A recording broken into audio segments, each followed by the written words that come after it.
Bienvenue dans les épisodes bonus de Faminimaliste, le podcast qui parle minimalisme en famille. Un lundi sur deux, je partage avec vous des astuces très concrètes et très précises pour vous aider à commencer ou à continuer votre démarche minimaliste. Et comme pour les maxi-épisodes, ces bonus sont accompagnés d'une fiche méthode que vous pouvez télécharger en description. Allez, c'est parti pour l'épisode du jour.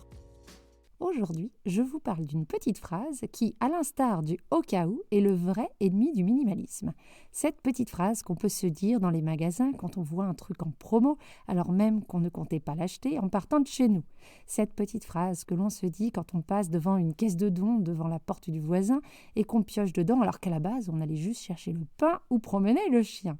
Cette petite phrase qui fait qu'au moment de faire notre tri régulier, on s'accroche à des choses que l'on pourrait clairement faire sortir de chez nous. En gros, cette petite phrase qui est l'ennemi du minimalisme et de la consommation raisonnée et intentionnelle. Aujourd'hui, je vous parle de « c'est pratique ». On croit qu'en disant ça, on a tout dit et que ces trois petits mots suffisent à justifier un achat, à justifier le fait que l'on garde quelque chose.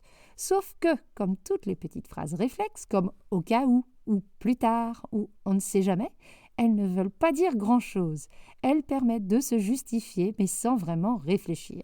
Et un des piliers du minimalisme étant l'intentionnalité, dégainer un « c'est pratique » sans aller plus loin, c'est la solution de facilité.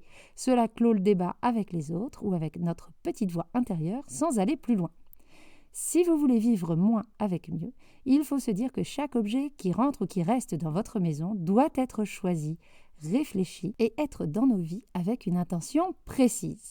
Attention, je ne dis pas qu'il ne faut pas acheter ou garder des objets pratiques, mais je dis que d'acheter un objet juste parce qu'il est pratique, ce n'est peut-être pas assez. Et ce n'est pas forcément bien pour nous ou pour notre environnement si on achète une chose pour répondre à un besoin de simplicité. C'est parce que les lingettes sont pratiques qu'on les retrouve partout et qu'elles font des dégâts dans nos canalisations. C'est parce que les dosettes café en métal sont pratiques qu'elles font déborder nos poubelles. C'est parce que les couverts à usage unique, c'est quand même pratique qu'on les achète, alors même qu'ils sont un fléau pour l'environnement au niveau mondial. Alors que les alternatives, des lingettes lavables, du café moulu ou même en grains et des couverts réutilisables, s'ils nous demandent un petit effort en entretien, temps ou utilisation, il ne faut pas non plus nous voler des minutes de notre vie. Si on est prêt à rester des heures sur des écrans peu utiles, on peut passer 3 minutes à laver les assiettes après un pique-nique. Attention, avoir envie de se simplifier la vie, c'est pas non plus un crime, surtout quand on a des enfants, des vies bien remplies, des temps de transport à rallonge et des obligations dans tous les sens. Je comprends tout à fait ce besoin-là. C'est d'ailleurs cette envie de nous simplifier la vie qui a fait que nous sommes devenus minimalistes. Le temps que l'on a récupéré, et ça se compte en heures par semaine, on a pu le passer à faire des choses qu'on avait déléguées à des objets et qui au final n'étaient pas si pratiques que cela, car maintenant on fait ça. Ces objets étaient peut-être pratiques à l'usage, mais ça nous coûtait en temps, en énergie ou en argent à utiliser, à entretenir, à ranger. Depuis, sans ces objets, on fait autrement. On apprend de nouvelles compétences, on fait preuve de créativité.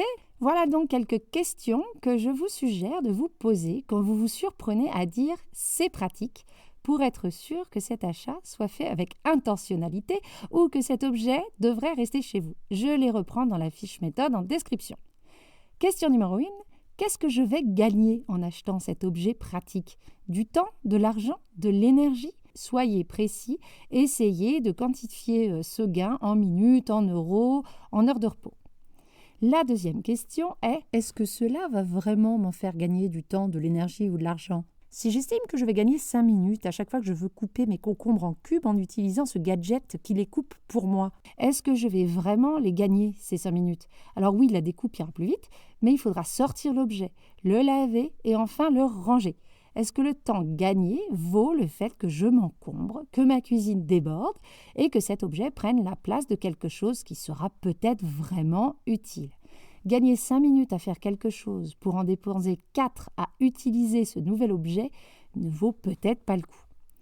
Troisième question, est-ce que cet objet est pratique pour moi ? Pas pratique en général, mais pratique pour moi. Exemple, vous savez les batteries de secours pour les téléphones portables qu'on charge d'abord sur le secteur et qui peuvent ensuite charger notre téléphone quand on n'a pas accès à une prise. C'est pratique, non ? Le gain ici, c'est clairement le gain de temps pour chercher une prise pour notre téléphone et la sérénité de savoir qu'on aura toujours de la batterie disponible. Oui, mais Est-ce que vous êtes du style à vous souvenir de remplir la batterie à l'avance, à vous souvenir de la mettre dans votre sac et d'emmener le câble qui va avec? Si vous n'êtes pas quelqu'un qui anticipe ou qui ait une vie qui vous permette d'anticiper, acheter ce genre d'objet qui est si pratique, si on anticipe, ça ne sert à rien. Et enfin, la dernière question, qu'est-ce que je ferais de ce gain de temps, d'énergie ou d'argent que le côté pratique de cet objet va me procurer? Si vous n'avez pas une réponse précise et qui vous satisfait pleinement, vous devriez sans doute le reposer ou vous en séparer. Voilà pour mes réflexions sur cette petite phrase qui nous paraît anodine. J'espère que cela vous aidera dans votre propre réflexion minimaliste. Je vous laisse avec un dernier conseil.